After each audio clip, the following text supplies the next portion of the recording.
People are so frustrated with beavers because like they have a mind of their own and we can't control them, but how do you think the rest of the planet feels about us? That's what we do all the time.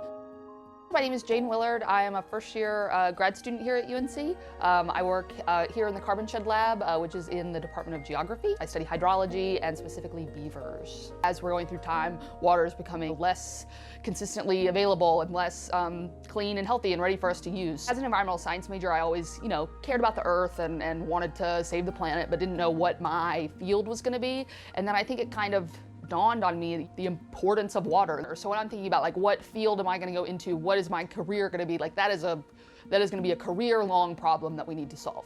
There have definitely been points that have been challenging. I'm kind of responsible for so much and doing so many things, and for the first time I'm being asked to do things that I don't know how to do. And I feel like I hit lots of roadblocks, and there are lots of times where I think, this is it. But then I always kind of have to remind myself, it's always worked out so far. You've always been able to solve the problem.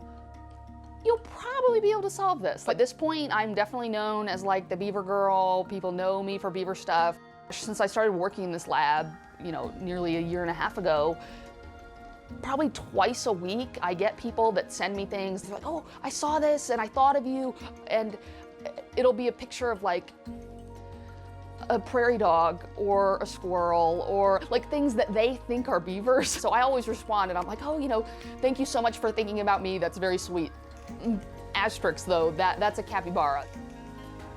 I'm excited to kind of start a career and see what happens. I don't have such an idea of what it's going to be, so I'm applying for jobs, with the EPA, the USGS, the Army Corps of Engineers, kind of any of these hydrology, science, companies that are working to improve our knowledge of, hydrologic data. So I'm pretty open-minded to see what happens.